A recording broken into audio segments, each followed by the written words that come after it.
혹시 사마귀 걸려본 적 있으시죠? 어렸을 때.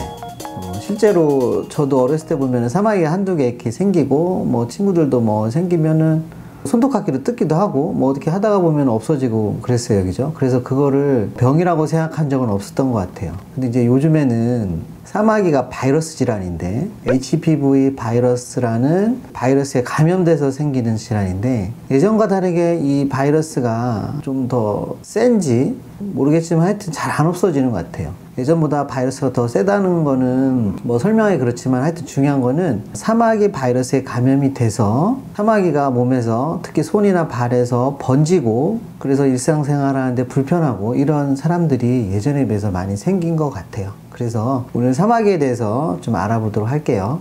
사마귀는 HPV 바이러스에 의해서 감염이 돼서 피부나 점막 이런 데 생기는 감염성 피부 질환이에요. 직접적인 접촉이나 또는 사람과 전파나 또는 주변 물건으로부터 감염이 될 수 있습니다. 특히 이제 미세한 상처가 있는 곳, 피부가 약한 부위에 그런데 감염이 잘 되는데요. 뭐 예를 들어서 손 같은 경우는 우리가 일상생활하면서 가장 많이 물건에 접촉이 많다 보니까 세균이나 바이러스에 쉽게 감염될 확률이 매우 높고요. 그리고 이제 발 같은 경우는 티눈이나 굳은 살 뭐 이런 것이 지속적인 자극이 가해지는 곳에 미세하게 상처가 생길 수 있기 때문에 그쪽에 사마귀 바이러스에 감염이 잘 됩니다.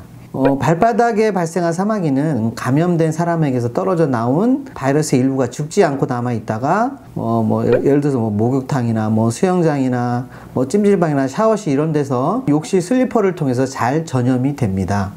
HPV 바이러스는 100여 종류의 이상의 유전자형이 있는데 바이러스 타입마다 병변이 발생하는 위치나 모양이 조금씩 다른데요. 같은 바이러스지만 이렇게 형태가 다양하다 보니까 백신을 만들기가 쉽지는 않습니다.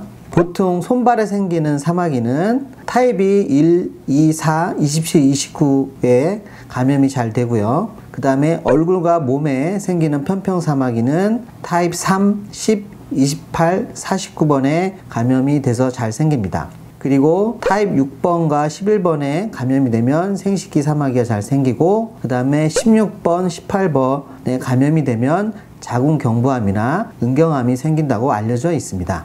일반적으로 HPV 바이러스에 감염이 되면 사마귀가 생기는데요. 사실 누구나 사마귀가 생기는 거 아니에요. 보통 사람들은 HPV 바이러스에 감염이 됐을 때 면역이 정상적인 사람들은 그 바이러스가 저절로 소멸이 됩니다. 그래서 본인이 HPV 바이러스에 감염된 것도 모른 채 지나가요. 근데 면역 기능이 약한 사람은 그 바이러스가 없어지지 않고 그 바이러스가 표피에 증식을 해서 사마귀를 만드는 겁니다. 어떤 보고에 의하면 세계 인구의 절반 정도가 평생 살면서 HPV 바이러스에 감염된다고 해요. 그렇기 때문에 실제로 사마귀가 생기는 사람들의 비율은 전체적으로 보면은 크게 높지는 않습니다. 발에 생기는 사마귀 중에서 이게 사마귀인지 티눈인지 굳은 살인지 잘 몰라서 문의를 하시는 분들이 꽤 많이 있습니다. 그래서 사마귀와 티눈, 굳은 살의 차이점에 대해서 설명해 드리겠습니다. 그림을 보면서 설명을 해 드릴게요. 이렇게 보면은 굳은 살은 말 그대로 살이 이렇게 딱딱하게 이렇게 굳어 있는 건데요. 반복적이고 지속적인 마찰과 그 압력 자극에 의해서 피부가 말 그대로 이제 굳어 있는 거죠. 굳은 살은 넓은 부위의 압력이 지속적으로 이렇게 가해지는 거고요. 그에 비해서 티눈은 어떤 좁은 부위에 집중적으로 압력이 가해지는 거예요. 그러다 보니까 집중된 압력으로 인해서 티눈은 가운데에 씨앗 같은 핵이 존재를 합니다. 그래서 이것 때문에 이 핵 때문에 티눈은 약간 찌르는 듯한 통증이 수반되기도 해요. 거기에 비해서 사마귀는 바이러스에 감염이 돼서 생기는 거고요. 이 바이러스가 감염되고 그리고 그 바이러스가 혈관의 영양분을 먹으면서 표피에 증식을 하면서 사마귀를 만들게 됩니다. 피부를 잘라보면은 굳은 살, 티눈, 사마귀의 차이점을 더 정확히 알 수가 있습니다. 굳은 살은 피부를 잘라보면은 아무것도 없습니다. 그리고 티눈은 씨앗 같은 핵이 있으면 티눈이고요. 그 다음에 잘랐을 때 점들이 여러 개가 이렇게 박혀 있는 모양이면은 이게 사마귀입니다. 근데 중요한 거는 굳은 살 티눈에 HPV 바이러스가 감염이 되면은 이게 바로 이제 사마귀가 되는 겁니다. 그래서 이렇게 보기에는 굳은 살이나 티눈처럼 보이기 때문에 치료를 하지 않아요. 바로 이렇게 생겼을 때 굳은살 치는 줄 알고 치료를 안 하기 때문에 아주 큰 상태로 한의원에 내원하는 경우가 많이 있습니다.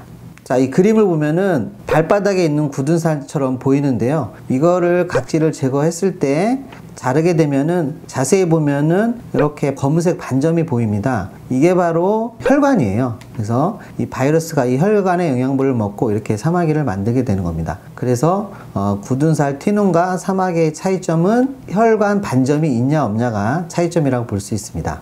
이게 한번 볼게요. 굳은살이잖아요, 그죠? 근데 이거 보면 점이 보이나요? 점이 이렇게 찍혀 있잖아요, 그죠? 이게 바로 사마귀 바이러스, HPV 바이러스 감염이 돼서 이게 사마귀가 된 거예요.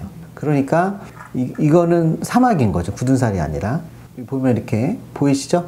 이게 보이기에는 발바닥에 굳은살인데요. 이 굳은살을 각질을 제거를 하면은 뭐 지금 보이게도 검은 점들이 보이시죠? 네.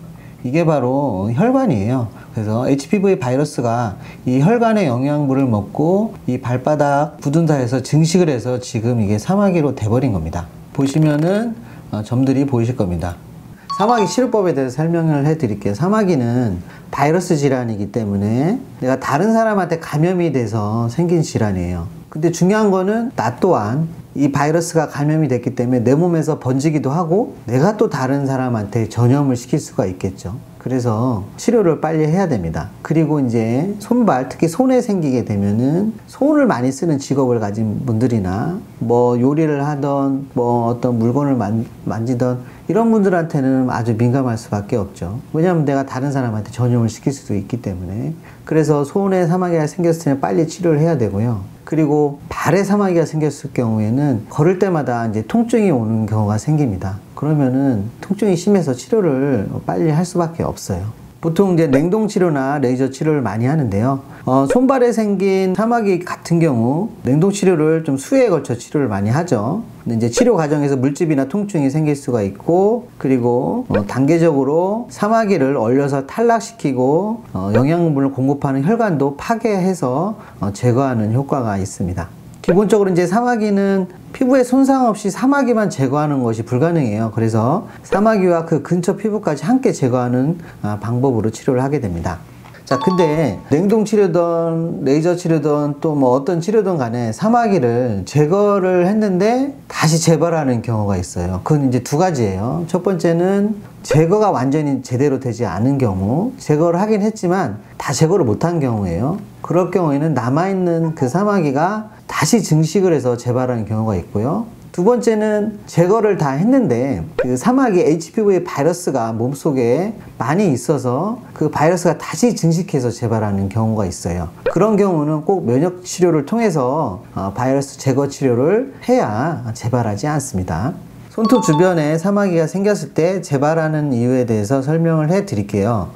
이렇게 지금 그림으로 보면 손톱 주변에 사마귀가 생기면 손톱 속으로 번지는 경우가 대부분입니다. 그러니까 우리가 눈으로 봤을 때는 이 겉에 부분만 보이고 손톱 안에 사마귀가 퍼져 있는 거는 보이지 않습니다. 그래서 사마귀를 제거할 때 손톱을 들어서 떼어내어 안에 있는 사마귀를 제거하지 못하기 때문에 겉으로 눈에 보이는 것만 제거를 하게 되는 거죠. 그래서 이 겉으로 보이는 것만 제거를 하다 보면 실제로는 깨끗하게 없어진 것처럼 보이지만 손톱 안에는 여전히 이렇게 사마귀가 남아있는 겁니다. 그래서 그 남아있는 사마귀가 시간이 지나면서 속에 있는 게 다시 밖으로 증식하여 그대로 재발하는 거고 때로는 기존보다 더 커지게 됩니다. 그렇기 때문에 손톱 주변 사마귀를 제거할 때는 손톱 속에 있는 것까지 감안해서 제거를 해야 됩니다. 이 사진을 보시면은 이렇게 손톱이 아닌 손가락, 손등 뭐 이렇게 손에 있는 사마귀는 제거가 생각보다 쉽게 되는데요.